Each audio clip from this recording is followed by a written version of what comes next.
கர்த்தருடைய பரிசுத்தம் அடைந்த அடிமை தேவன் கடந்த நாளை பாதுகாத்து கடந்த 4 மாதங்களை பாதுகாத்து இந்த 5ஆம் மாதத்தில் தேவசன பிரவேச இறக்கம் பாராட்டினார். தேவன் அறிவித்த ஒரு வார்த்தை வாசித்து கடன் சொல்லுவோம். லூக்கா சுவிசேஷம் 1ஆம் அதிகாரம் 30-31 வாசிப்போம். லூக்கா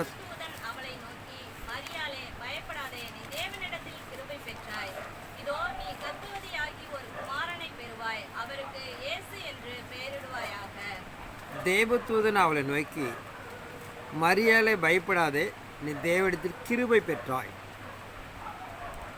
இதை ஒரு கர்ப்பவதியாகி ஒரு குமாரனை பெறுவாய், ஒரு இயேசு என்று பெயரிடுவாயாக. நாங்கள் இறை சமூகத்தில்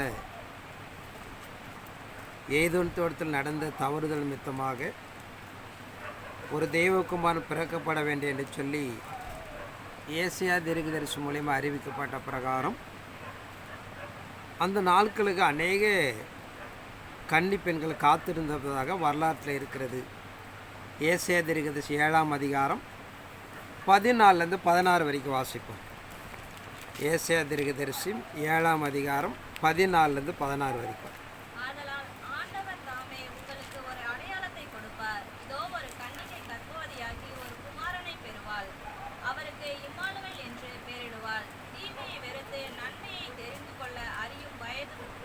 ஆதலால் ஆண்டவர் தாமே உங்களுக்கு ஒரு அடையாளத்தை கொடுப்பார், இதை ஒரு கன்னிகை கர்ப்பவதியாகி ஒரு குமாரனை பெறுவாள், அவர் இம்மானுவேல் என்று பெயரிடுவாயாக. தீமையை வெறுத்து நன்மையை தெரிந்து கொள்ள அழியும் வயது மட்டும் அவர் வெண்ணையும் தேனையும் சாப்பிடுவார். ஏதோன் தோட்டத்தில் நடந்த மீறுதல் நிமித்தமாக தேவகுமார் பிறக்கப்பட வேண்டும் என்று ஆதியாகமம் 3:15 மல்கியா 4ஆம் அதிகாரம் வரைக்கும் சொல்லப்படுகிறது. ஏசாயா தீர்க்கதரிசி முன்பு வரைக்கும் நீங்கள் பார்த்தீங்கன்னா அவர் தேவகுமாரன் என்பதனாலே நேரடியாக வானத்திலிருந்து வருவார் என்று எதிர்பார்த்தார்கள். இங்கே ஏசாயா பக்தன் மூலியமாக அறிவிக்கிற பிரகாரம், ஆதலால் ஆண்டவர் தாமே உங்களுக்கு ஒரு அடையாளத்தை கொடுப்பார், இதை ஒரு கன்னிகை கர்ப்பவதியாகி ஒரு குமாரனை பெறுவாள், அவர் இம்மானுவேல் என்று பெயரிடுவாயாக. ஒரு கண்ணின் வயிற்றில் தான் தேவகுமார் பிறப்பார் என்று சொல்லப்பட்டது. பிறகு வரலாற்று ரீதியாக நீங்கள் பார்த்தீங்கன்னா ஒவ்வொரு காலகட்டத்துக்குள்ளாக இயேசு நம்முடைய வயிற்றில் பிறக்க மாட்டார் என்று சொல்லி அநேக கன்னி பெண்கள் திருமணமாகாமே மரித்தார்கள் என்று சொல்லப்படுகிறது. அதன் அடிப்படைக்குள்ளே தான் அந்த காலத்தின் மத்தியில் கடந்து வரும்போது தேவதூதன் தோன்றி மரியாளை பார்த்து வாழ்த்துக்கிறார், நீ கிருபை பெற்றவளே வாழ்க என்று சொல்லி. உலகத்தில் எந்த ஒரு பெண்மணிக்கு கிடைக்கப்படாமல் ஒரு முதல் சிறப்பு நிலை என்பது மரியாளுக்கு கிடைக்கிறது. தேவதூதன் அவளை நோக்கி, மரியாளை பயப்படாதே, நீ தேவனிடத்தில் கிருபை பெற்றாய். ஆனால் அந்த பூமிக்குள்ளாக மனிதனும் தேவனும் ஒன்றிணைக்கப்படுவதற்காக ஒரு தேவகுமாரன் பிறக்கப்பட வேண்டும் என்று தீர்மானிக்கப்பட்ட சம்பவத்தை 1ஆம் நூற்றாண்டு காலத்தில் மரியாள் என்கிற ஒரு கன்னி பெண்மத்தில் ஒரு தயவு கிடைக்கிறது. அப்போ தேவதூதன் கடந்து வந்து நடக்க போகிற சம்பவத்தை சொல்லுகிற பிரகாரம், நீ தேவனிடத்தில் கிருபை பெற்றாய். இப்படி ஒரு பெரிய ஸ்லாக்கியத்தை நீங்கள் பார்த்தீங்கன்னா மரியாள் 1ஆம் நூற்றாண்டில் அடைந்து கொள்கிறாள் என்று பார்க்கிறோம். நீங்கள் வேதத்தில் பார்த்தீங்கன்னா நம்ம அடுத்த வாரம் அதை தியானம் செய்ய போகிறோம். மரியாள் இயேசு கிறிஸ்து தன் குடும்பப்பட்ட சில அம்சங்கள் இருக்க பாருங்களாம். அது வாழ்க்கையில் சிலுவை விட மோசமான நிலைகள் வேதத்தில் அந்த அளவுக்கு தெளிவாக எழுதலை. ஒரு சில இடத்துல எழுதி வைத்திருக்கிறார்கள். சிலுவையில் சுமந்த ஒரு நாள் பாடுகளை விட அவர் வாழ்ந்த வாழ்க்கையில் சுமந்த பாடுகளை பார்த்தினா நீங்கள் வேதத்தில் பார்த்தீங்கன்னா 12 வயதிலிருந்து இயேசு கிறிஸ்து 30 வயது வரைக்கும் எங்கே இருந்தார்னே தெரியாது. அவ்வளோ பெரிய பயங்கரமான ஒரு அவமானங்கள் அந்த குடும்பத்துக்கு உண்டாயிருக்கு. அதை நம்ம இப்போ நாளுக்கில் தியானம் செய்ய போகிறோம். இப்படிப்பட்ட அவருடைய வாழ்க்கையை 12 வயதில் 30 வயது வரைக்கும் தனிமைப்படுத்தப்படுகிறது. ஆனால் இப்படிப்பட்ட சூழ்நிலை நம்ம இறை சமூகத்தில் பார்க்கிறோம். மரியாளை பார்த்து வாழ்த்தி, நீ தேவனிடத்தில் கிருபை பெற்றாய் என்ற ஒரு பெரிய சிலாக்கியத்தை எந்த ஒரு வேதத்தினைய சில சம்பவங்கள் இருக்கும். இயேசு கிறிஸ்து பிறப்பதற்கு மரியாள் ஒரு பெரிய சகாயத்தை பெறுகிறாள். அதே போல் நீங்கள் பார்த்தீங்கன்னா இயேசு கிறிஸ்துக்கு வழியை ஆயத்தப்படுத்துவதற்கு எடுத்துக்கொள்ளப்பட்ட எலியா யோவான் ஸ்நானனை பிறக்கிறார். அந்த மனிதனை குறித்து இயேசு சாட்சி கொடுக்கிறார். ஸ்திரீடத்தில் பிறந்தவன் யோவானை பார்க்கலாம் பெரியவன் அல்ல, ஆனால் பரலோகத்தில் இருக்கிறவன் அவனை விட பெரியவன். நீங்கள் பார்த்தீங்கன்னா அதை மத்திய 11ஆம் அதிகாரம் சொல்லியிருப்பார். ஸ்திரீடத்தில் பிறந்த ஒரு மனிதனில் யோவான் ஸ்நானங்களை வரை பெரியவன் ஒருவன் இல்லை அப்படின்னு சொல்லுவார். இப்படிப்பட்ட ஒவ்வொரு காலகட்டத்துக்குள்ளாக ஒரு அம்சங்களை இயேசுக்கு வழியை ஆயத்தப்படுத்துவதற்காக யோவான் ஸ்நானன் எப்படியாக அங்கே மேன்மைப்படுத்துவதாக நான் பார்க்கிறோம். தேவதூதர்கள் கடந்து வந்து இங்கே நான் பார்க்கிறோம் மரியாதை வாழ்த்துகிறார்கள். அவளை வாழ்த்தி நீ தேவனத்தோட பெரிய கிருபை பெற்றாய் என்று சொல்லி அங்கே நம்ம நடைமுறைப்படுத்துவதாக பார்க்கிறோம். அந்த வசனத்தோட வாசி மத்திய 11ஆம் அதிகாரம் 11 வாசிப்போம்.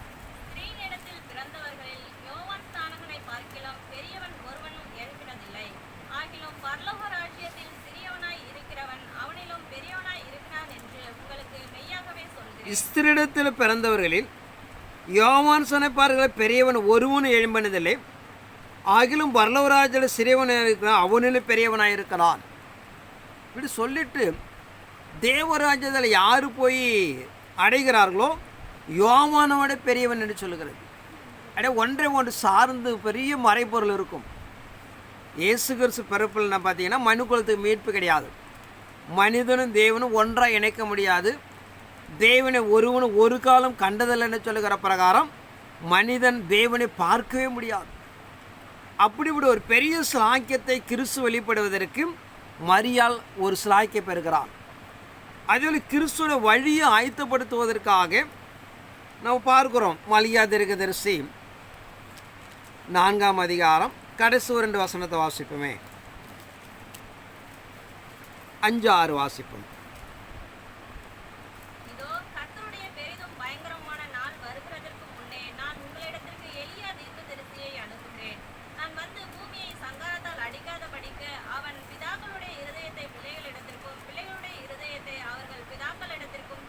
இதோ கர்த்தருடைய பெரிதும் பயங்கரமான நாள் வருவதற்கு முன்னே நான் உங்களுக்கு எலியா தீர்க்கதரிசி அனுப்புகிறேன். நான் வந்து பூமியை சங்காரத்தால் அடிக்காத படிக்கும், அவன் பிதாவுடைய இருதயத்தை பிள்ளையிடத்திற்கும் பிள்ளையுடைய இருதயத்தை அவன் பிதா எடுத்து திருப்புவான். இந்த யோவான் இங்கே சொல்லப்படுற எலியா நான் 2 ராஜாக்கள் 2ஆம் அதிகாரத்தில் பார்க்கிறோம். உயிரோடு வானத்துக்கு எடுத்துக்கொள்ளப்பட்டவர். ஏசாயா தீர்க்கதரிசி 40ஆம் அதிகாரத்தில் பார்க்கிறோம். பள்ளங்களால் நிரப்பப்படும் என்று சொல்லி எலியா பிறப்பார் என்று சொல்லி. இங்கே மல்கியாவில் பார்க்கிறோம். கர்த்தருடைய பெரிதும் பயங்கரமான நாள் வருவதற்கு முன்னே நான் உங்களுக்கு எலியா தீர்க்கதரிசிக்கு அனுப்புகிறேன். ஆனால் இயேசு கிறிஸ்து பிறப்பு என்கிற ஒரு பெரிய ஸ்லாக்கியத்தை ஒரு பெண் கொடுக்கிறாள். அவளுபடியாக தேவனுடைய கிருபை பெற்றவளை நீ வாழ்க என்று ஆசீர்வதிக்கிறார். இயேசு கிறிஸ்துக்கு வழியை ஆயத்தப்படுத்துகிற யோவான் ஸ்நானன் சொல்கிறார், எனக்கு பின்பு ஒருத்தர் வருகிறார், அவருடைய பாதரட்சி சுமப்பது கூட நான் பாத்திரன் அல்ல.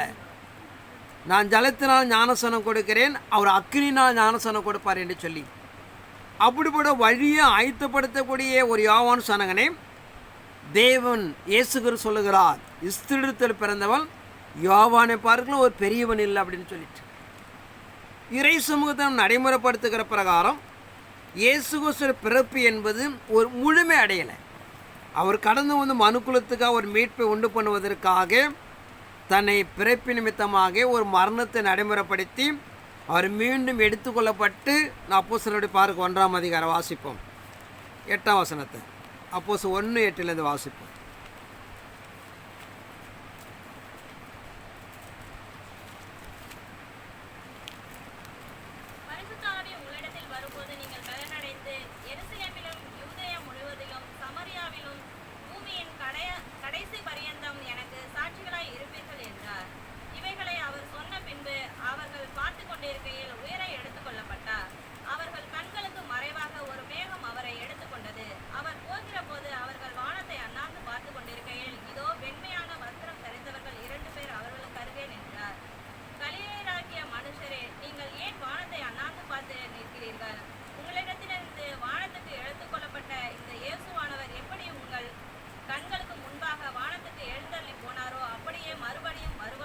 கலிலேயா மனுஷரே நீங்கள் ஏன் வானத்தை அண்ணாந்து பார்த்து நிற்கிறீர்கள்?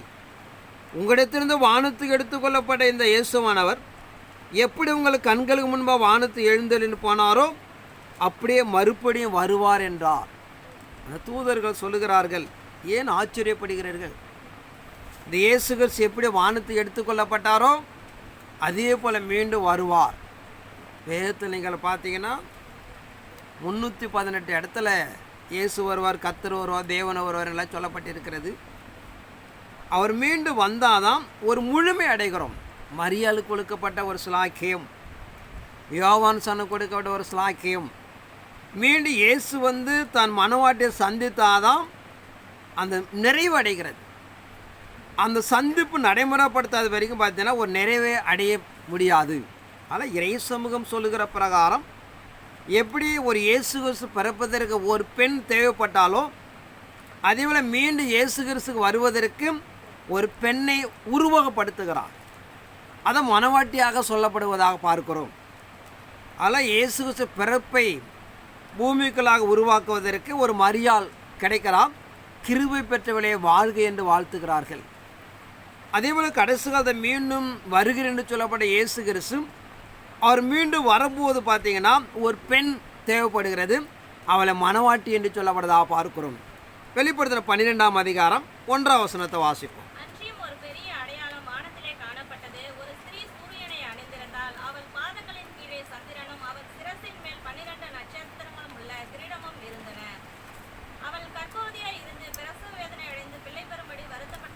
அன்று ஒரு பெரிய அடையாளம் வானத்தில் காணப்பட்டது. ஒரு ஸ்திரீ சூரியனை அணிந்திருந்தால் அவள் பாதங்களுக்கு சந்திரனும் அவள் சிரசில் பண்ண நட்சத்திரங்களை கிரீடம் இருந்தன. ஆனால் மீண்டும் வரப்போகிற இயேசு கிறிஸ்து, நீங்கள் இறை சமூகத்தில் பார்த்தீங்கன்னா இயேசுவை பல இடங்களில் சுட்டி காமிக்கிறார்கள். யூதருக்காக பிறந்தார், புறஜாதிகளுக்கு ஒளியாக வெளிப்பட்டார், இப்படி பலவிதமான நிலைகளை சொன்னாலும் வேதம் நம்ம சொல்லுகிறப்ப எபேசியர் 5ஆம் அதிகாரம் 27ஆம் வசனத்தை வாசிப்போம். எபேசியர் 5:27.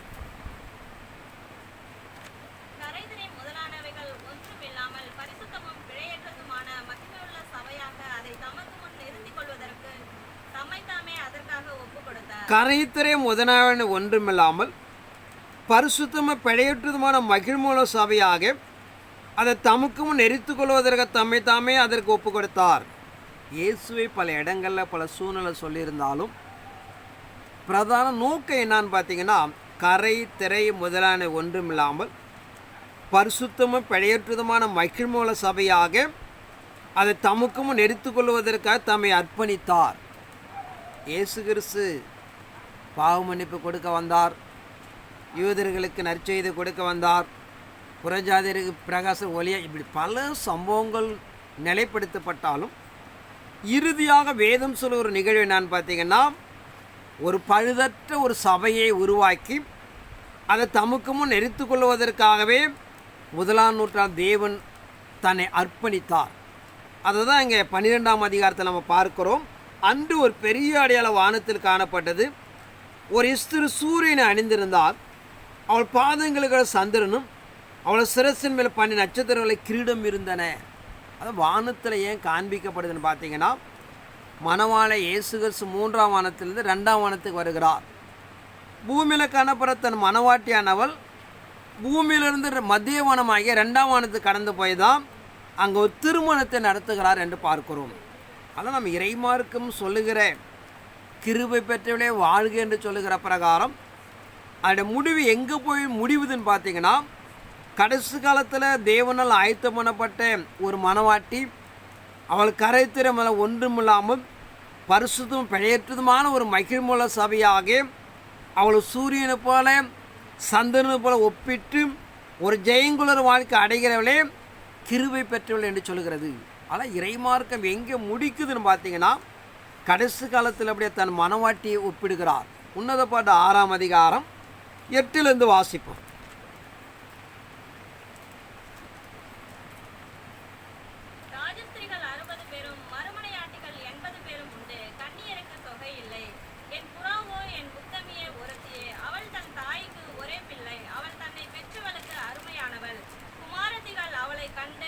அவளை வாழ்த்தினார்கள். ராஜஸ்திரி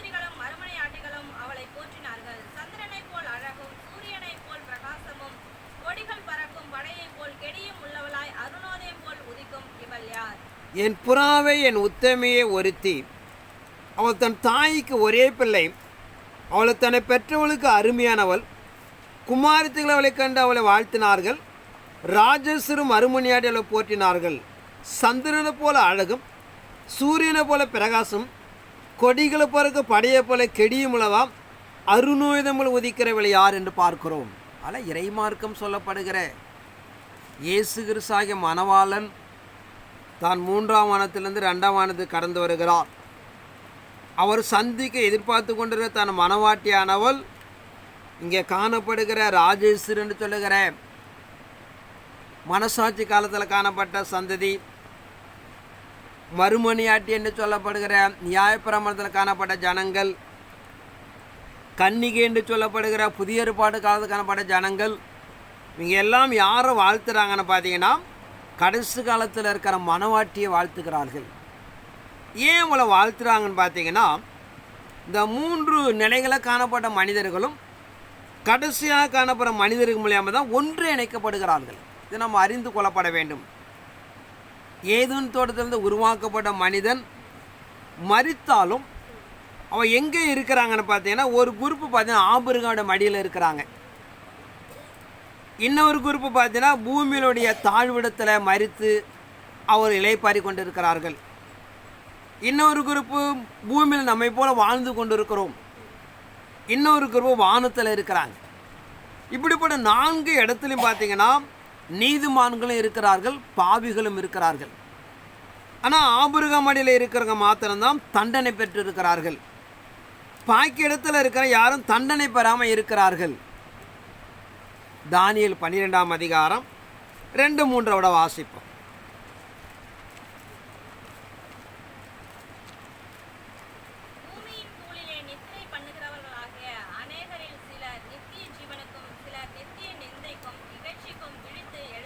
ஒன்றாம் வசனோட வாசிக்கலாம். வாசிக்கலாம்.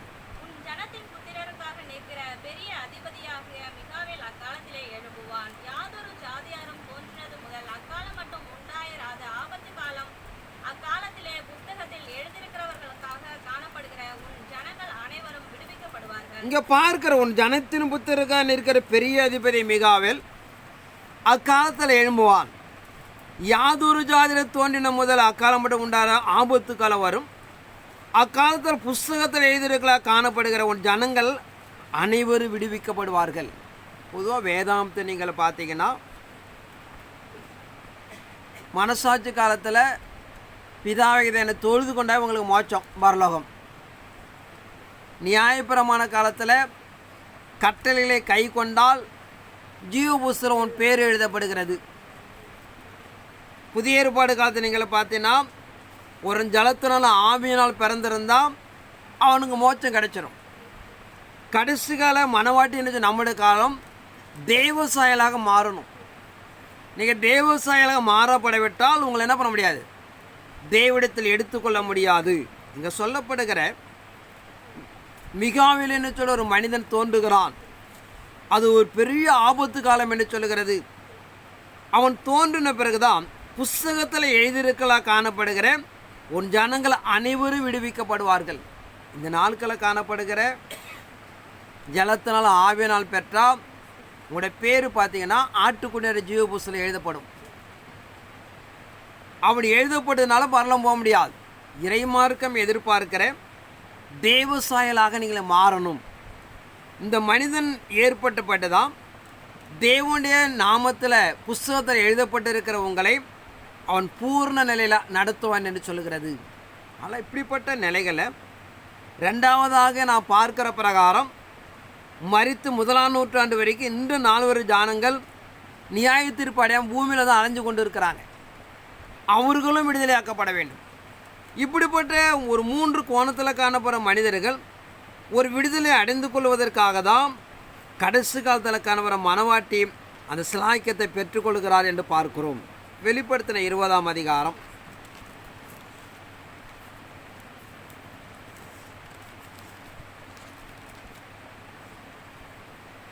11 வாசிப்போம்.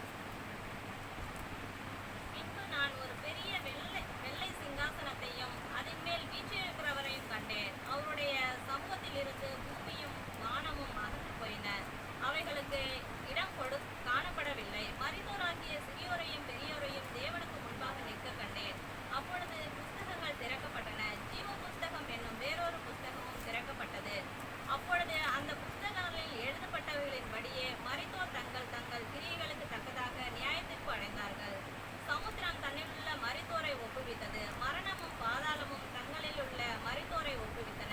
யாவரும் தங்கள் தங்கள் கிரியைகளின்படியே நியாயத்தீர்ப்பு அடைந்தார்கள். இங்க பார்க்கிற பெரிய வெள்ளை சிங்காசனம், அதில் ஒரு நியாய தீர்ப்பு கொடுக்கப்படுகிறது. புஸ்தகங்கள் திறக்கப்பட்டன. ஜீவ புஸ்தகம் வேறொரு புஸ்தகம் திறக்கப்பட்டது. அந்த புஸ்தகத்தில் எழுதப்பட்ட பிரகாரம் அவருடைய கிரியைக்கு தக்கதாக நியாய தீர்ப்பு அடைகிறார்கள். சமுத்திரம் தண்ணில் உள்ள மரித்தரை ஒப்புவித்தது. மரணமும் பாதாளமும் தங்குள்ள மரித்தரை ஒப்புவித்தது. இங்கே சமுத்திரம் பார்த்தீங்கன்னா நம்ம ஆளுங்க சமுத்திரம் செத்து போனோன்னு சொல்லுவாங்க. சமுத்திரம் என்பது பூமியில் இருக்கிற ஜனங்களை குறிக்கும். வேதத்தில் நிறைய இடத்துல இருக்கும். எரேமியா தீர்க்கதரிசியில், வெளிப்படுத்த 17ஆம் அதிகாரம், இப்பெல்லாம் சமுத்திரம் யாரை சொல்லணும்னு பார்த்தீங்கன்னா திரளான ஜனங்கள் ஒப்பிடும். அதில் பூமியில் காணப்படுகிற சமுத்திரத்தின் என்று சொல்லப்படுகிற திரளான ஜனங்கள் தங்கள் மரித்தோர் எப்படியாக ஒப்புவிக்கப்படுகிறது.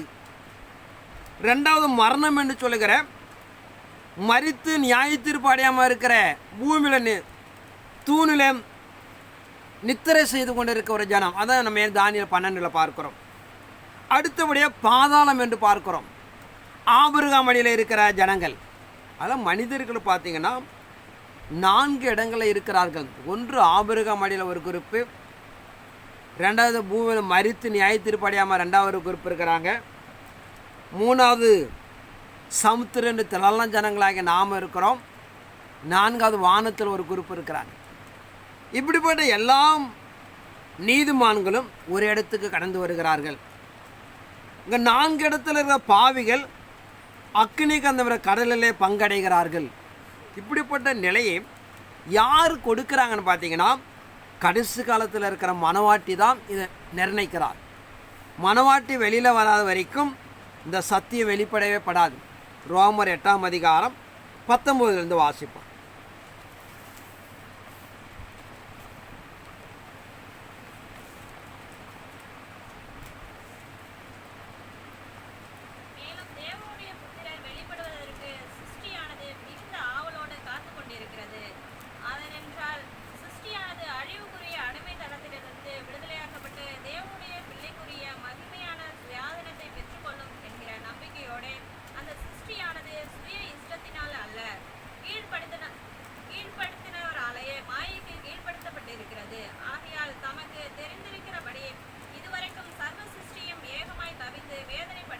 மேலும் தேவனுடைய புத்திரர் வெளிப்படுவதற்காக சிருஷ்டியான மிகுந்த ஆவலோடு காத்து கொண்டிருக்கிறது.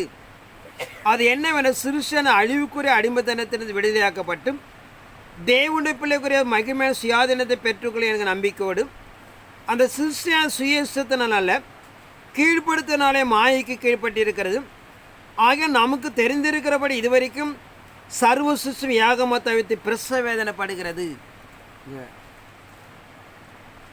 ரோமர் புஸ்தகத்தில் எழுதுகிற பிரகாரம் பூமியில் இருக்கிற ஏதோ மனிதன் மாத்திரம் பிரசவ வேதனைப்படலை. கடலில் இருக்கிற மச்சங்கள், ஆகாயத்து பறவைகள், பூமியில் இருக்கிற ஆடு மாடு எல்லா ஜீவன்களும் ஒரு பிரசவ வேதனை அடைகிறது. நீ சரியாக புரிஞ்சிங்கன்னா தெரியும். ஆதாம் ஏவாள் பாவம் செய்யப்படும் போது நம்ம ஆதியாகமம் 3 பார்க்க யாவாளை கூப்பிட்டு நீ கர்ப்ப வேதனை அடைந்து ஒரு பிள்ளை பெறுவாள். தேவன் புசிக்க வேண்டாம் என்று கனியை யாவாள் பறித்து புசித்ததினாலே உனக்கு ஒரு கர்ப்ப வேதனை என்று சொல்கிறார். நல்லா யோசித்து பாருங்கள். ஒரு பெண் ஒரு குழந்தை பெற்றெடுப்பதற்கு ஒரு பெண்ணு மாத்திரமாக கர்ப்ப வேதனைப்படுகிறாள். இந்த பூமியில் இருக்கிற ஆடு மாடு பறவை எல்லாமே கர்ப்ப வேதனைப்படுகிறது. ஆனால் ஆதானேவால் செய்யப்பட்ட குற்றம் வெறும் ஆதானேவாளுக்கு மாத்திரம் தண்டனை உண்டாகலை, அவருடைய சந்ததியாக நாமளும் இன்றைய நாள் வரைக்கும் சுமக்கிறோம். இயேசு கிறிஸ்து பிறந்து பாவமன்னிப்பு என்று ஒன்று கொடுத்திருந்தாலும் நாம் இன்னும் விடுதலை ஆகலை. பாவத்திலிருந்து விடுதலை ஆனால் நம்ம என்ன ஆகிடக்கூடாது, மரணம் வந்திருக்கக்கூடாது, வரக்கூடாது. இன்னை வரைக்கும் பாவத்திலிருந்து விடுதலை ஆக்கினார் இயேசு கிறிஸ்து விடுதலை ஆக்கியிருந்தான்னு பார்த்தீங்கன்னா நாமளும் இந்த நாள் வரைக்கும் என்ன பண்ணுவோம், கர்ப்ப வேதனைப்படக்கூடாது. இப்போ இயேசு கிறிஸ்து என்ன பண்ணியிருக்கான்னு பார்த்தீங்கன்னா ஒரு வழியை மாத்திரம் சொல்லிட்டு போயிட்டார், அவ்வளோதான். அதை யார் உருவாக்குறான்னு பார்த்தீங்கன்னா கடைசி காலத்துக்கான மனவாட்டியே அதை நிவர்த்தி செய்கிறார். இயேசுடைய தெய்வ திட்டத்தை யார் முடித்து வைக்கிறாங்கன்னு பார்த்தீங்கன்னா கடைசிகால மனவாட்டி. அதான் மரியாளுக்கு கொடுக்கப்பட்ட சிலாக்கியம், யோவான்சானுக்கு கொடுக்கப்பட்ட சிலாக்கியம், இயேசு கிறிஸ்து கொடுக்கப்பட்ட சிலாக்கியம் எங்கே முடிவடையுதுன்னு பார்த்தீங்கன்னா கடைசிகால மனவாட்டிக்குள்ளே தான் முடிவடைகிறது. அதனால தாங்க நான் பார்க்குறோம், பூமியில் இருக்கிற ஆடு மாடு சந்து பறவைகள் எல்லாமே பிரசவ வேதனைப்படுகிறது. இது எல்லாம் என்ன எதிர்பார்க்குன்னு பார்த்தீங்கன்னா கடைசி காலத்தில் ஒரு குரூப் மனவாட்டியானவள் தேவசாயலாக மாறணும். அப்படி மாறினா தான் நம்மளுடைய கஷ்டங்கள் என்ன பண்ணும், மாற்றப்படும் என்று சொல்லப்படுறதாக பார்க்கிறோம். இது நீங்கள் எப்படி ஆதானோட பாவங்கள் இன்றைய நாள் வரைக்கும் மனித குலத்தில் 6000 ஆண்டுகள் தொண்டு தொட்டி வருகிறதோ அதே போல் நீங்களை பார்த்தீங்கன்னா இப்போ புரிஞ்சிங்கன்னா தெரியும். ஒரு நாட்டு மேலே நம்ம போர் எடுக்கிறோம், அந்த தேசத்துக்கு ஒரு ராஜாவை பிடிச்சிட்டா அந்த தேசம் முழுவதும் அவனுக்கு அடிமை. அதே போல் ஆதான் மூலியம் ஆதானுக்காக உண்டாக்கப்பட்ட இந்த ஆடு மாடு ஜீவனம் யாருக்குன்னா ஆதானுக்கு தான் உருவாக்கப்பட்டது. ஆதானு செய்த பாவத்து நிமித்தமாக அவனுக்கு உருவாக்கப்பட்ட அத்தனையுமே அடிமையாக இருக்கிறது. அதனால் இறைமார்க்கம் எதிர்பார்க்கிறவனமாக கடைசி காலத்தில் காணப்படுற மனவாட்டியானவள் தேவசாயில சுயாதீனத்தை அடைந்தாதான் ஏதோன் தோட்டத்தில் நடந்த நிகழ்விலிருந்து ஒரு முடிவு கிடைக்கிறது. அதன் அடிப்படைக்குள்ள தான் அங்கே இறைமார்க்கம் சொல்லுகிறது, பூமியில் இருக்கிற சர்வ சேனைகளும் ஏகமாக தவிக்கிறது. அதான் நம்முடைய நிலைகளை புரிந்து கொள்ளப்பட வேண்டும். ஏதோ ஒரு நிலைகளை உடம்பு செல்ல வியாதி பேய் ஓடுது இயேசு ஏற்றுக்கொண்டது முக்கியம் அல்ல, நம்முடைய முடிவு முக்கியம். இறைமார்க்கம் எதிர்பார்க்க நீங்கள் தொடர்ந்து இயேசுவை பின்பற்றி கடந்து போகிற நீங்கள் உங்களை குறித்து வேதம் என்ன சொல்லுதுன்னு பார்த்தீங்கன்னா நாம் தேவ செயலாக மாற வேண்டும், தேவனுக்கு ஒப்பாக நாம் வாழ்க்கை நடத்தப்பட வேண்டும். அப்படி நீங்கள் நடத்தினாதான் இயேசு வருவார், இல்லைன்னா வரமாட்டார். நம்ம சும்மா இயேசு வருவார்னா அவர் வரவே மாட்டார். ஆனால் இறைமார்க்கம் நம்ம நோக்கம் என்ன, இறைமார்க்கம் நம்ம என்ன எதிர்பார்க்கிறது, நம்மை குறித்து வேதம் என்ன சொல்லுகிறேன் என்று அறிந்து கொள்ளப்பட வேண்டும். அல்லது முன்பு இயேசுவை சந்திப்பதற்கு முன்பாக இறைமார்க்கம் சொல்லுகிறது. மீகா 4ஆம் அதிகாரம் 1 வாசிப்போம்.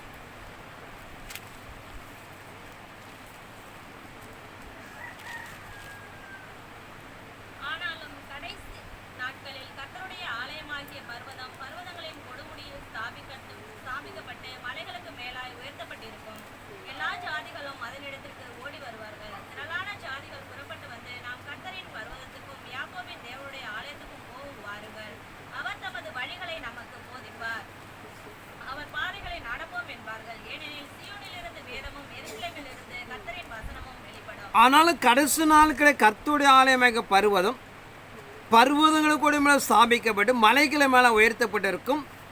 எல்லா ஜாதிகள் எடுத்து ஓடி வருவார்கள். இறைமார்க்க நமக்கு நடைமுறைப்படுத்துகிற பிரகாரம் நான் மனவாட்டின்னு சொல்லிட்டு இருக்கிறோம். இயேசு கிறிஸ்து ஒரே ஒரு மனவாளனை வரப்போறார், ஒரே ஒரு பெண்ணை தான் மனம் முடிக்கணும். எல்லாரும் தானே மனவாட்டின்னு சொல்லிட்டு இருக்காங்க உலகத்தில். அப்படி அல்ல, அந்த மனவாட்டிக்கு அடையாளம் சொல்லுகிறார். கடைசி நாட்களில் கர்த்தருடைய ஆலயம் பூமியில் இருக்கிற எல்லா மலைகளுக்கு மேலாக, பூமியில் இருக்கிற எல்லா சபைகளுக்கு மேலாக அவள் உயர்த்தப்பட்டிருப்பார். மீகா 7:11 வாசிப்போம்.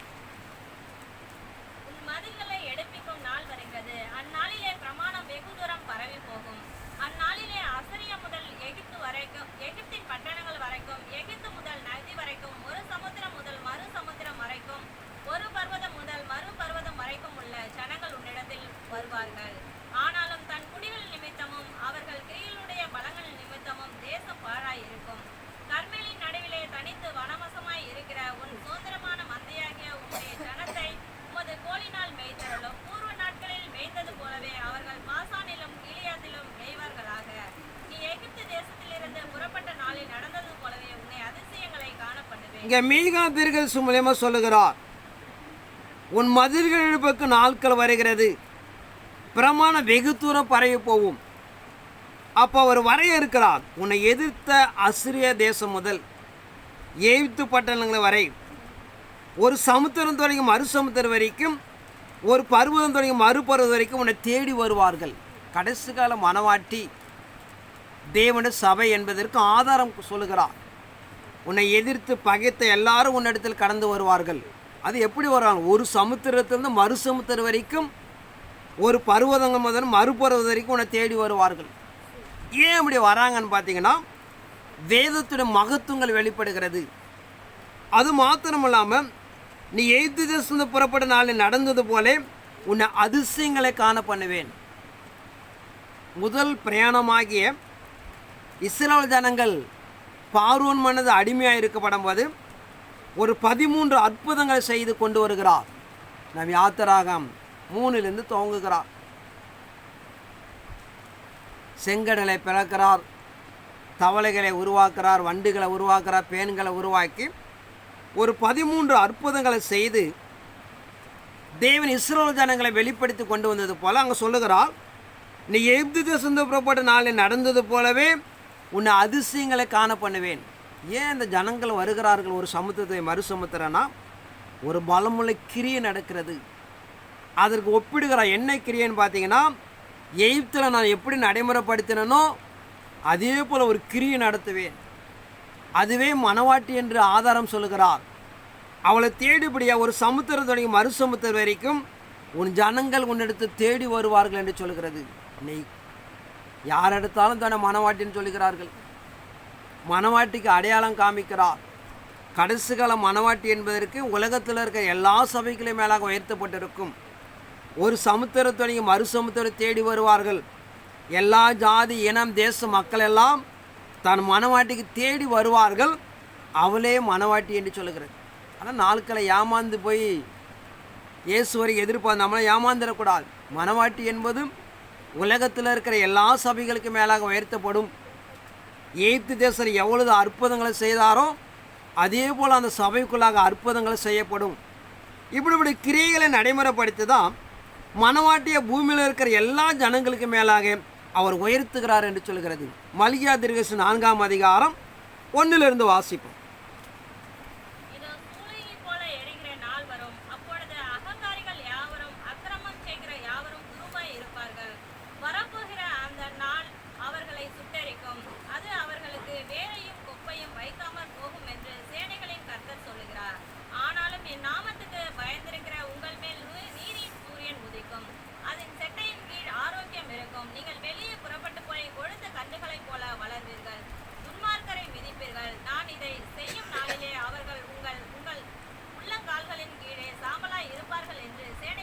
இங்கே சொல்லுகிற இது சூளை எரிகிற நாள் வருகிறது.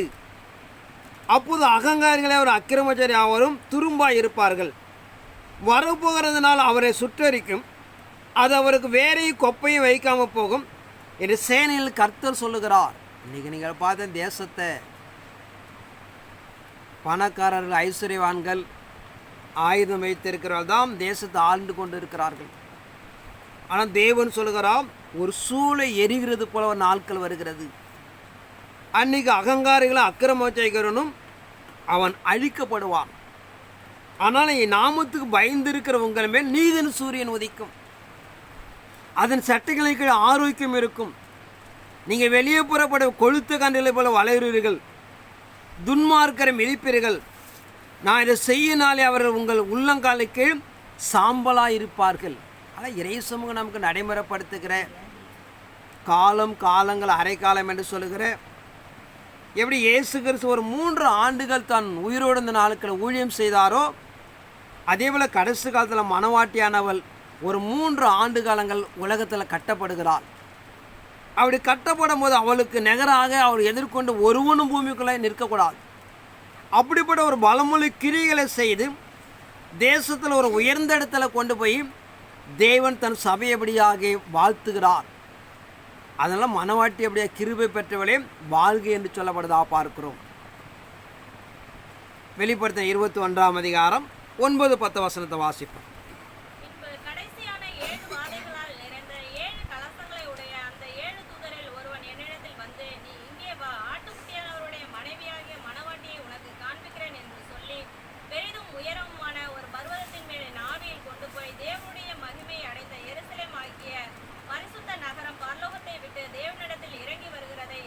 பின்பு கடைசியான 7 வாழைகள் நிறைந்த 7 கலசங்களுடைய அந்த 7 தூதர் என்னிடத்தில் வந்து, நீ இங்கே வா, ஆட்டுக்குடியான மனைவியை தன் மனவாட்டி அவனுக்கு காண்பிக்கிறேன் என்று சொல்லி பெரிது உயரமான ஒரு பருவத்தమైన ஆவியில் கொண்டு போய் தேவனும் மகிழ்மையான எருசலேமே பரிசுத்த நகரம் பரலோகத்தோடு தேவனிடத்தில் இறங்கி வர என காண்பித்தான்.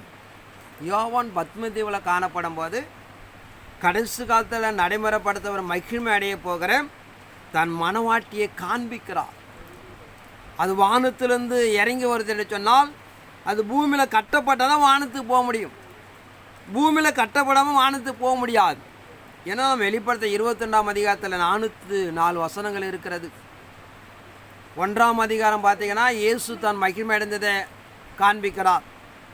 2ஆம் 3ஆம் அதிகாரத்தில் அந்நாட்களை காணவர் திருச்சபை நிலைகளை காண்பிக்கிறார். 4ஆம் அதிகாரத்திலிருந்து இனி சம்பவிக்க போர் என்று சொல்கிறார். இந்த 3 காலத்தை ஒப்பிட்டு கடைசி காலத்தில் நடக்க போகிற சம்பவத்தை யோவானுக்கு அவர் அறிவிக்கிறார் என்று பார்க்கிறோம். பொதுவாக வேதத்தின்கள் புரிந்து கொள்ளப்பட வேண்டும்.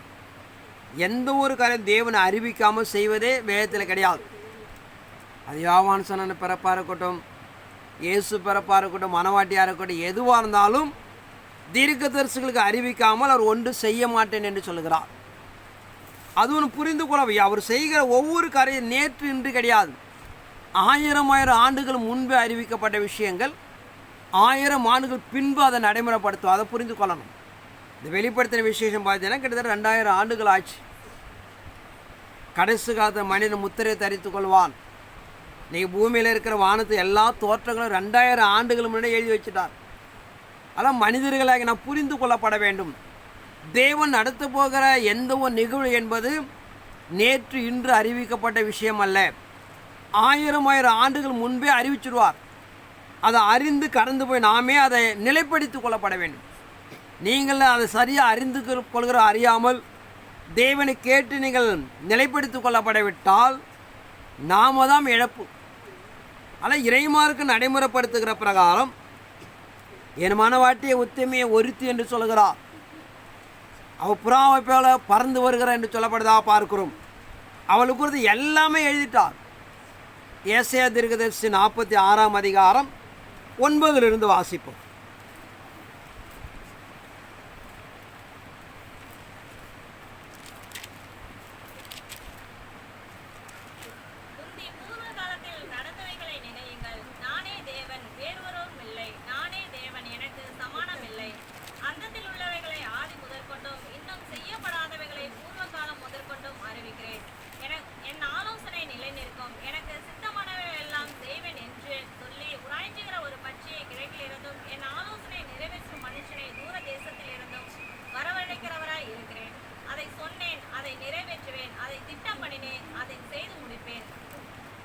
இங்கே சொல்லப்படுகிற கடைசி காலத்தில் நடக்க போகிற சம்பவத்தை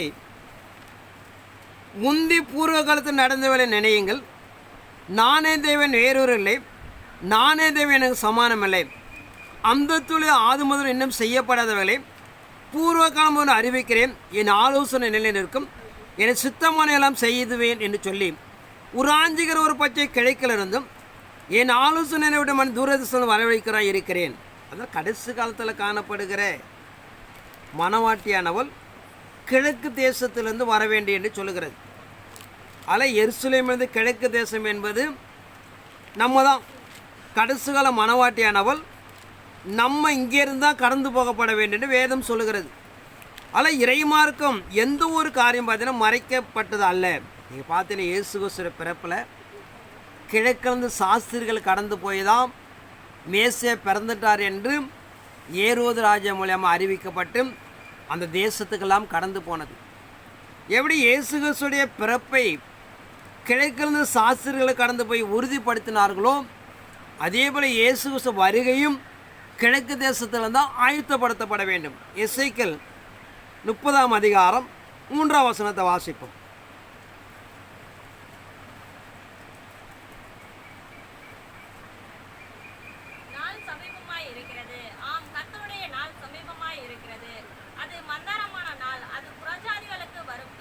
நாள் சமீபமாக இருக்கிறது, ஆம் கர்த்தருடைய நாள் சமீபமாக இருக்கிறது, அது மந்தாரமான நாள், அது புறஜாதிக்குள்ள ஒரு காலம் என்று சொல்லுகிறது. ஆனால் கடைசி காலத்தில் மனவாட்டியானவள் புறஜாதிகளிலிருந்து கட்டப்பட வேண்டும். இப்படி வேகத்தில் இது இந்த வசனம் ஒரு 10 இடத்துல இருக்கிறது. அல்ல இறைமார்க்கம் நடைமுறைப்படுத்துகிற பிரகாரம் கிருபை பெற்றவளே வாழ்க என்று தான் மனவாட்டியை வாழ்த்துகிறார். ஆனால் அந்த கடைசி காலத்தில் காணப்படுகிற ஒரு இயேசு கிறிஸ்துவை பூமிக்குள்ளே உருவாக்குவதற்கு ஒரு மரியாள் காரணமாக இருந்தால் அவள் கிருபை பெற்றவளை வாழ்க என்று வாழ்த்துகிறார். அதில் மீண்டும் இயேசு கிறிஸ்து வருகை அவர் சந்திப்பதற்கு தன் சரீரம சபை கிருபை பெற்றவளை வாழ்க என்று வாழ்த்துவதாக நான் பார்க்கிறோம். ஆனால் அந்த கடைசி காலத்தில் காணப்படுகிற மனவாட்டி என்பது நிறைய வேதம் எல்லாம் எழுதி கொடுத்துட்டார். நாம் தான் அறிந்து ஆராய்ந்து நாம் நிலைப்படுத்திக் கொள்ளப்பட வேண்டும். கடைசி காலத்துக்கான மனவாட்டி என்பது கிழக்கு தேசமாகிய நம்ம தேசத்திலிருந்து புறப்பட வேண்டும். அது ஒரு மனிதனுடைய கட்டுப்பாட்டுக்குள்ளாக தேவன் நிலைப்படுத்துகிறார். அதை 7ஆம் தூதன் என்று சொல்லுவோம். அதுக்கு நூற்றுக்கணக்கான வசனங்கள் இருக்கிறது. அதே போல் நீங்கள் பார்த்தா அதுக்கு நான் ஒரு உதாரணத்தை கொடுக்குறோம். கடைசி காலம் மனவாட்டி என்பது யாருன்னு பார்த்தீங்கன்னா, பூமியில் இருக்கிற எல்லா சபைகளுக்கு மேலாக அவள் உயர்த்தப்பட வேண்டும். அவள் உயர்த்தப்படுவது காரணம் என்னன்னு கிரியைகள் உண்டாகும். அதற்கு ஒப்பிடுகிறார். எகிப்து தேசத்தில் புறப்பட நாளில் நடந்தது போலவே உன்னை அதிசயங்களை காண பண்ணுவேன். அவளே மனவாட்டி. அதில் எகிப்திலிருந்து அடிமைத்தனத்தை மீட்டுக்கொள்ளப்பட்ட இஸ்ரவேல் ஜனங்கள் ஒரு பெரிய கிரியை செய்தது போல இன்னொரு வசனத்தோடு வாசிப்போம். ஏசாயா 11ஆம் அதிகாரம் 11லிருந்து வாசிப்போம். அக்காலத்திலே ஆண்டவர் அசரியாவிலும் எகிப்திலும் பத்ரோசிலும் எத்தியோப்பியாவிலும் பெர்சியாவிலும் சினேயாரிலும் ஆமாத்திலும் சமுத்திர தீவுகளிலும் தம்முடைய ஜனத்தின் மீதியார்களை மீட்டுக்கொள்ள திரும்ப 2ஆம் விசை தமது கரத்தை நீட்டி ஜாதிகளுக்கு ஒரு கொடியை ஏற்றி இஸ்ரவேலில் துரத்துண்டவர்களை சேர்த்து யூதாவில் சிதறடிக்கப்பட்டவர்களை பூமி 4 திசையிலும் இருந்து இங்கே பார்க்கிறோம். மீண்டும் 2ஆம் விசை ஒரு கொடியை கொடுத்து பூமியில் சிதறுண்டு காணப்படுற ஜனங்களை 4 திசையில் ஒன்று கூட்டி நான் அதை கட்டுவேன் என்று சொல்லுகிறார். ஏசியா எரேமியா எசேக்கியேல் பார்த்தீங்கன்னா கடைசி காலத்தை விட 4 திசையில் இருக்கிற ஜனங்களை ஒன்று கூட்டுவேன். நாட்களில் பல சபைகளாக ஐக்கியங்களாக பிரிஞ்சு கிடக்கிறார்கள். கடைசி கால தேவனுபடியாக ஒரே மனவாட்டி என்று சொல்லுகிறேன். வேதனா வெளிவ 29:10 வாசிக்கிற பிரகாரம் புதிய சில பரிசுத்த நகரம் என்று சொல்லி அது வானத்தில் எடுத்துக்கொள்ளப்பட மீண்டும் இறங்கி வருகிறது. அந்த நாமத்துக்குள்ளாக சபையை கட்டுகிறார். அவளே இப்படி கிருபை பெற்றவளை வாழ்க என்று வாழ்த்துகிறார்கள். அவள் வாழ்த்தப்பட காரணம் என்னன்னு பார்த்தீங்கன்னா, ஒரு பலமுள்ள கிரியை உண்டாகிறது. நீ யோவேல் 2ஆம் அதிகாரத்தில் பாருங்க. உலகம் உண்டான முதல் இப்படிப்படி கிரியைகள் நடந்ததே இல்லை என்று சொல்கிறார். அதாவது தேவன் நடைமுறைப்படுத்த போகிற ஒரு கிரியை என்பது இதுவரைக்கும் உலகத்தில் நடக்காது என்று சொல்கிறார். வாசிப்போம் யோவேல் 2ஆம் அதிகாரம் 1லிருந்து. சீயோனிலே எக்காளம் ஊதுங்கள், பரிசுத்த பர்வதத்திலே எச்சரிப்பின் சத்தமிடுங்கள், தேசத்தின் குடிகள் எல்லாம் தத்தளிக்க கடவர்கள். ஏனெனில் கர்த்தருடைய நாள் வருகிறது, அது சமீபமாய் இருக்கிறது. அது இருளும் அந்தகாரமான நாள், அது மப்பும் மந்தாரமான நாள். விடியற்கால வெளுப்பு பர்வதங்களின் மேல் பரவுகிறது போல ஏராளமான பலத்த ஒரு ஜாதி தீவிரமாய் வந்து பரவும். அப்படிப்பட்டது முன் ஒரு காலத்திலும் உண்டானதும் இல்லை, இனி தலைமுறை தலைமுறையாக வரும் வருஷங்களிலும் உண்டாவதும் இல்லை. அவைகளுக்கு முன்னாக அக்கினி பட்சிக்கும், அவைகளுக்கு பின்னாக ஜுவாலை எரிக்கும். இங்க பாரு, கடைசி காலத்துக்கான பிற மனவாட்டி ஒப்பிடுகிறார். சீயோனிலே எக்கால ஊதுங்கள், என் பரிசுத்த பர்வத எச்சரிப்பின் சத்தமிடுங்கள், தேசத்தின் கூடையெல்லாம் தத்தளிக்க கெடுவதும் கர்த்தருடைய நாள் வருகிறது. கர்த்தருடைய நாள் என்பது அவருடைய வருகை. அது இருளும் அந்தகாரமான நாள், அது மப்பும் அந்தாரமான நாள். விடியற்கால வேல் பருவதங்களே பரவுவது போல ஏராளமான பலத்த ஒரு தீவிரமாக வந்து பரவும். அப்படி போல முன் ஒரு காலத்து உண்டானதில்லை, இனி தலைமுறை தலைமுறையாக வருவதும் வருஷங்கள் உண்டாவதில்லை. அவைகளுக்கு முன்பாக அக்கினி பட்சிக்கும், அவைகளுக்கு பின்னாக ஜுவாலை எரிக்கும். அவைகள் முன்னாக தேசம் ஏதோன் தோட்டத்தை போலவும், அவைகளுக்கு பின்னாக பாதாள வனாந்தரத்தை போல இருக்கும் என்று சொல்கிறார். மீண்டும் தேவன் தன் திருச்சபை கட்டுகிறார். ஒரு 3 ஆண்டு காலங்களுக்கு மகிமை உண்டாகிறது. உலகம் உண்டான முதல் இப்படிப்பட்ட நிலை உண்டானது அல்ல என்றுங்கிறார். இப்படி கிரியைகளை நடைமுறைப்படுத்தி தான் தன் மனவாட்டி அப்படியாக வாழ்த்துகிறார் என்று சொல்லப்படுதா பார்க்கிறோம். அதனால் நாம் அந்த நாளைக்கான தேவ தூதர்கள் ஆசைப்படுவதாக வேதம் சொல்கிறது. பூமியில் இருக்கிற சர்வசனையும் தவிக்கிறது அந்த நாளை காண. ஆவியுடைய முதல் பலன் பெற நாமளும் தவிக்கிறோம். இப்படிப்பட்ட இறைமார்க்கு நடைமுறைப்படுத்துகிற பிரகாரம் அங்கே சொல்லப்படுகிற வாழ்த்துதல் யாரை போய் சேருதுன்னு பார்த்தீங்கன்னா, கடைசி கால மணவாட்டி அது ஒப்பிடப்படுகிறது. மரியாளை வாழ்த்தினாலும் அது முற்று பெறலை, இயேசுவை வாழ்த்தினாலும் முற்று பெறலை, யோவான் சொன்ன வாழ்த்தினாலும் முற்று பெறலை. எங்கே முற்று பெறுதுன்னு பார்த்தீங்கன்னா, கடைசி கால தன் மணவாட்டியை கட்டி ஒரு பூர்ணமாகப்பட்ட சபையை நிலைநிறுத்தப்படும் போதுதான் அது முழுமை அடைவது என்று பார்க்கிறோம். மணவாட்டியை கட்டி பூர்ணம் அடையாத வரைக்கும் எதுவே நிறைவு அடையலை. ஏன்னா வேதத்தை நாம் அறிந்து கொள்ளப்பட வேண்டும். இயேசு கிறிஸ்து 1ஆம் நூற்றாண்டு கடந்து வந்து ஒரு பாவ மன்னிப்பு கொடுத்திருந்தாலும் நாம் இன்னும் பூர்ணம் அடையலை. ஏன்னா வேதம் சொல்லுகிற மத்திய 1:21 வாசிப்போம்.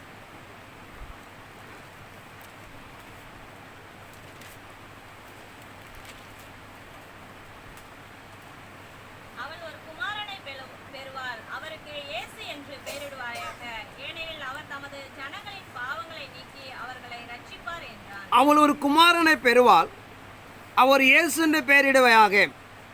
என தம் ஜனத்தின் பாவம் நீக்கி அவரை ரட்சிப்பார். இயேசு கிறிஸ்து பிறப்பதனாலே மனிதனுக்கு பாவ மன்னிப்பு உண்டாகுது என்று சொல்கிறார். ரோமர் 6ஆம் அதிகாரம் கடைசி 2 வசனத்தை வாசிப்போம்.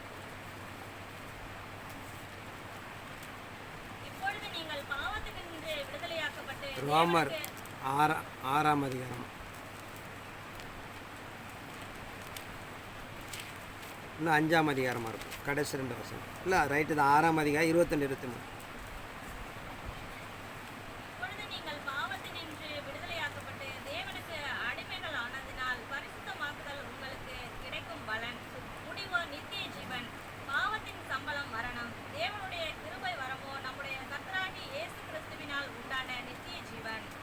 இங்கே மாத்திரமல்ல, ஆதியாமத்திலிருந்து பார்க்கிறோம், பாவத்தின் சம்பளம் தான் மரணம்.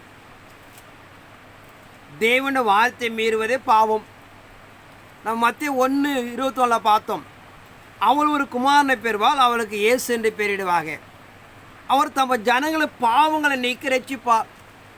இயேசுடைய பிறப்பினுடைய அடிப்படை வேதம் என்ன சொல்லுது? பாவத்திலிருந்து விடுதலாக்க வந்தார். இயேசு பிறந்தனால் பாவத்திலிருந்து விடுதலாக்கப்பட்டோம் என்று சொன்னால் பாவத்தின் நம்மளை மரணம் நடக்கக்கூடாது. ஆனால் இன்ன வரைக்கும் நடந்துக்கிட்டு இருக்கிறது. ஆனால் எங்கே முழுமை அடையுதுன்னு பார்த்தீங்கன்னா, தன் மனவாட்டிக்குள்ளாத முழுமை அடைகிறார். கடைசி காலத்தில் காணப்படுற 1:15-57 சொல்கிற பிரகாரம் இதோ ஒரு ரகசியத்தை உங்களை அறிவிக்கிறேன். நாமெல்லாம் நித்திரை அடைவதில்லை. ஒரு அக்கால சத்தம் வரைக்கும் 1 நிமிஷம் ஒரு போதில் நம்ம எல்லாம் மறுரூபமாக்கப்படுவோம். ஆனால் கடைசி காலத்தில் மனவாட்டிக்குள்ளதான் நாம் மரணத்தை நாம் ஜெயிக்கிறோம், மரணத்தை நாம் தோற்கடிக்க முடியும் என்று சொல்கிறது.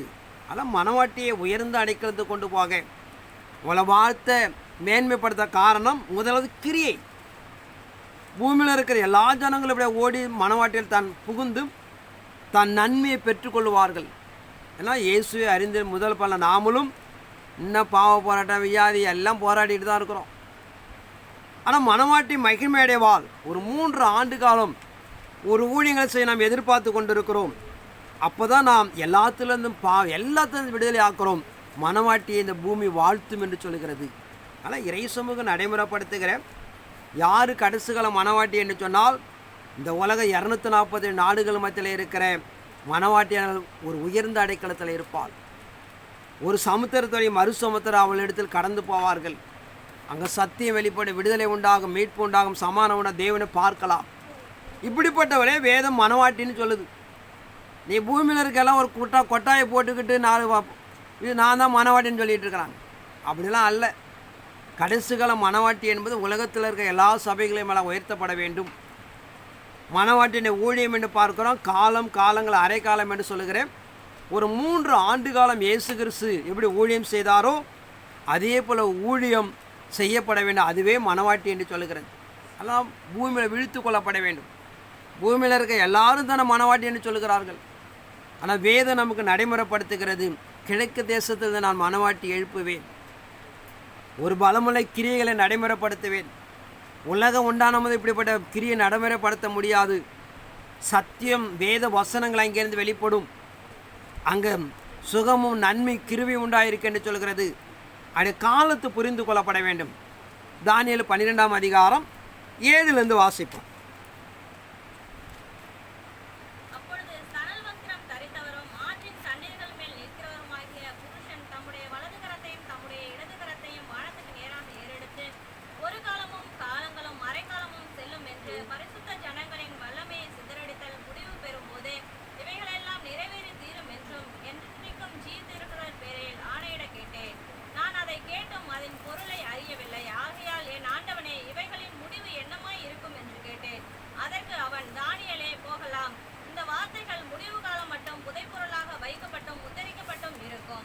அநேகர் சுத்தமும் வெண்மையும் ஆக்கப்பட்டு புடமிடப்பட்டவர்களாய் விளங்குவார்கள். துன்மார்க்கரோ துன்மார்க்கமாய் நடப்பார்கள். துன்மார்க்கரில் ஒருவனும் உணரான். இங்க பாருங்க, அப்போது சணல் வஸ்திரம் தரித்தவரும் ஆற்றின் தண்ணிலுமே நிற்கிறவருமாய் புருஷன் தம்முடைய வலது கரத்தை தம்முடைய இடது கரத்தின் வானத்தினரை ஏறெடுத்து, ஒரு காலமும் காலங்களும் அரை காலமும் சொல்லி என்றும் பரிசுத்த ஜன வல்லமை சிதறடிக்கப்பட வேண்டும். ஆனால் இறைமார்க்கம் சொல்லுகிற அந்த கிறிஸ்து ஆட்சி காலத்தில் முதல் 3 ஆண்டு காலத்தில் சபை கட்டப்படுகிறது. அவனால் நாம் சிதறடிக்கப்படுகிறோம். காலம் என்கிற 1 ஆண்டும், காலங்கள் என்று சொல்கிற 2 ஆண்டும், அரை காலம் என்கிற அரை ஆண்டும், 3 ஆண்டுகள் பூமிக்குள்ளாக ஒரு பெரிய கிரியை உண்டாக போகிறது. தேவனை முகமாக தரிசிக்க போகிறார்கள். மாம்சமான யாவரும் ஆவியை ஊற்றி யோவேல 2 பார்க்கிறோம். இப்படிப்பட்ட ஒரு கிரியைகளை நடைமுறைப்படுத்தி தான் தேவன் நம்மை பூர்ணமாக்க விடுதலை ஆக்குகிறார். ஆனால் நாட்களை எதிர்பார்க்கிற இறைமார்க்கம் சொல்லுகிற பிரகாரம் மத்திய வானத்திற்கான ஒரு சாத்தானை நாம் கீழே அந்த வசனத்தை வாசித்து முடிப்போம். வெளிப்படுத்த 12ஆம் அதிகாரம் 7 வாசிப்போம். வானத்திலே யுத்தம் உண்டாயிற்று. மிகாவேலும் அவனை சேர்ந்த தூதர்களும் வலுசர்ப்பத்தோட யுத்தம் பண்ணினார்கள். வலுசர்ப்பமும் அதை சேர்ந்த தூதரும் யுத்தம் பண்ணியும் ஜெயம் கொள்ளவில்லை. வானத்திலே அவர்கள் இருந்த இடமும் காணப்படாமற் போயிற்று. உலகமனத்தையும் மோசம் போக்குகிற பிசாசு என்றும் சாத்தான் என்றும் சொல்லப்பட்ட பழைய பாம்பாக்கிய பெரிய வலுசர்ப்பம் தள்ளப்பட்டது. அது பூமியிலே விழ தள்ளப்பட்டது. அதனோட கூட அதை சேர்ந்த தூதரும் தள்ளப்பட்டார்கள். அப்பொழுது வானத்திலே ஒரு பெரிய சத்தம் உண்டாகி, இப்பொழுது ரட்சிப்பும் வல்லமையும் நமது தேவனுடைய ராஜ்யமும் அவருடைய கிறிஸ்துவின் அதிகாரமும் உண்டாயிருக்கிறது. இரவும் பகலும் நம்முடைய தேவனுக்கு முன்பாக நம்முடைய சகோதரன் மேல் குற்றம் சுமத்தும் பொருட்டு அவர்கள் மேல் குற்றம் சாட்டுகிறவன் தாழ தள்ளப்பட்டு. வானத்தில் பெரிய யுத்தம் உண்டாயிற்று. மிகாவிலவன் தூதரை யுத்தம் செய்து பழைய பாம்பாக வலு சிறப்பதை கீழே தள்ளுகிறார்கள். அப்படி தள்ளப்பட்ட பிறகுதான் தேவனுடைய மகிமை வல்லமை கிரியை உண்டாகி ஒரு பலமுள்ள தெய்வத்திடத்தை நாம் நிறைவேற்றி கொடுக்கிறோம். சங்கீதம் 110:1 சொல்கிற பிரகாரம் நம்முடைய சத்துருவாய் சாத்தானை கீழே தள்ளப்பட வேண்டும். அந்த ஒரே வசனத்தோட வாசிக்கலாம். சங்கீதம் ஆண்டவரை நோக்கி, நான் உம்முடைய சத்துருக்களை உமது பாதபடியாக்கி போடும் வரைக்கும் நீர் என்னுடைய வலது பார்சத்தில் உட்காரும் என்றார். தேவன் சொல்லுகிறார், உன் சத்துருவின் பாதபடியாக்கி போட வரைக்கும் இயேசு கிறிஸ்து பிதாவுடைய வலது பார்சல் உட்கார்ந்துரு என்று சொல்கிறார். அதில் நம்முடைய சத்துருவாய சாத்தான் வலு சிற்பமாகி ஆதான ஏமாத்தன கேரு அவனை மத்தியமானது யுத்தம் செய்து பூமியில் தள்ளப்பட வேண்டும். அவன் தள்ளப்பட்ட பிறகு ஒரு பலமுள்ள கிரியை உண்டாகிறது. அந்த கிரியினாலே ஜனங்களை விடுதலையாக்கி பூர்ணமாக்கி தேவசம் எதிர்கொண்டு போக நாம் ஆயுத்தப்படுத்துகிறோம் என்று பார்க்கிறோம். நிறைய வேதவசனம் இருக்கிறது. வெளிப்பட 12:6-14 பார்த்தீங்கன்னா, ஒரு 3 ஆண்டும் இளைப்பாறுகிறோம் என்று சொல்லுகிறது. 3 ஆண்டு பூமியில் சபையை கட்டுகிறோம். இப்படிப்பட்ட சந்தோஷப்பட்டு களி கூறுங்கள். ஆட்டுப்பட கல்யாணம் வந்தது 19:7-8 பார்க்கிறோம் வெளிப்படுத்தலாம். இப்படிப்பட்ட நிகழ்வுகளை அந்த கிறிஸ்து ஆட்சி காலமாக 7 ஆண்டு காலத்தில் 2 பிரிக்கிறார். முதல் 3 ஆண்டுகளை சபை கட்டப்படுகிறது. பின் இருக்கிற 3 ஆண்டுகளை மத்திய வானத்தில் என்ன பண்ண திருமணம் நடக்கிறது. இப்படிப்பட்ட நிகழ்வுகள் எல்லாம் நாம் அறிந்து கொள்ளப்பட வேண்டும். ஆனால் அங்கே சொல்லப்படுகிற மரியாதை வாழ்க என்கிற வார்த்தை, இஸ்திரத்தில் யோவான் சொன்ன பெரியவனில் என்று சொல்லப்பட வார்த்தை, இயேசுவை புகழ்ந்து மேன்மைப்படுத்தின வார்த்தை எங்கே முடியுதுன்னு பார்த்தீங்கன்னா, தான் மனவாட்டியை ஆயத்தப்படுத்தி வானத்துக்கு எடுத்துக்கொள்ளப்பட்டாதான் அது நிறைவடைகிறது. அதில் இப்படிப்பட்ட நிலைகளை தன் மனவாட்டியை தெய்வத்துவன் வாழ்த்துக்கிறான். வேதத்தை நிறைய நிலை இருக்குது, டைம் இல்லை. அதில் இறைமாருக்கு நம்ம நடைமுறைப்படுத்துகிற பிரகாரம் அந்த வாழ்த்துதல் எங்கே முடியுதுன்னு பார்த்தீங்கன்னா, மனவாட்டி கட்டி நிறைவடையப்பட வேண்டும். ஆனால் இந்த சத்தத்தை கேட்டுக்கொண்டு நாம் எல்லாம் தெய்வ திட்டத்திற்கு அறிந்து ஓடி மத்தியமான சாத்தானை கீழே தள்ளி அவன் கிரிகளை வெளிப்படுத்தி சீக்கிரமாக அவன் கிரிகளை நாம் அழிக்கப்பட வேண்டும் என்று சொல்கிறது. அப்போ தான் நம்ம எல்லாம் ஒரு பெரிய சமாதானம், பூமியில் இருக்கிற எல்லா ஜீவசந்தத்துக்கும் ஒரு பெரிய சமாதானத்தை மனவாட்டி தான் கொடுக்கப்பட வேண்டும். அதுக்கு தேவன் பக்கபலமாக இருப்பார் என்று சொல்லப்படுகிறது. அதனால் நாம் இறைமார்க்கம் நடைமுறைப்படுத்துகிற பிறகு தன் மனவாட்டி அப்படியாக வாழ்த்துவதாக இறைமார்க்கம் சொல்கிறது. அதனால் துவங்கப்பட்ட மரியாள் எடுத்து துவங்கப்பட்டது, யோவான் ஸ்தான வாழ்க்கையில் நடந்தது, இயேசு வாழ்க்கையில் சொல்லப்படுதெல்லாம் மனவாட்டி நிறைவடைந்தாதான் அதை நாம் முழுமை அடைகிறது. அதில் இப்படி நிலைகளை இருப்பதனாலே நான் உன்னதப்பட 6 பார்க்கிறோம், என் புறாவை உத்தமையை ஒருத்தன் வாழ்த்துகிறார்கள், ராஜஸ்ல மறுமணியாட்டிகள் எல்லாம் அவளை புகழுகிறார்கள் என்று சொல்லப்பட்டதாக பார்க்கிறோம். அதனால் மரியாள் மத்தியில் துவங்கப்பட்ட புகழ்ச்சி கடைசிகள மனவாட்டில் நிறைவடைவதனாலே அதை அறிந்து நீங்கள் கடந்து தெய்வ திட்டத்தை எதிர்கொண்டு போக கர்த்தர் உங்களை அழைக்கிறார். ஆயத்தமாகுங்கள். தேவனுடைய வார்த்தை ஆசீர்வதிப்பாராக. ஆமென். இந்த வார்த்தையை ஒரு ஜெபித்து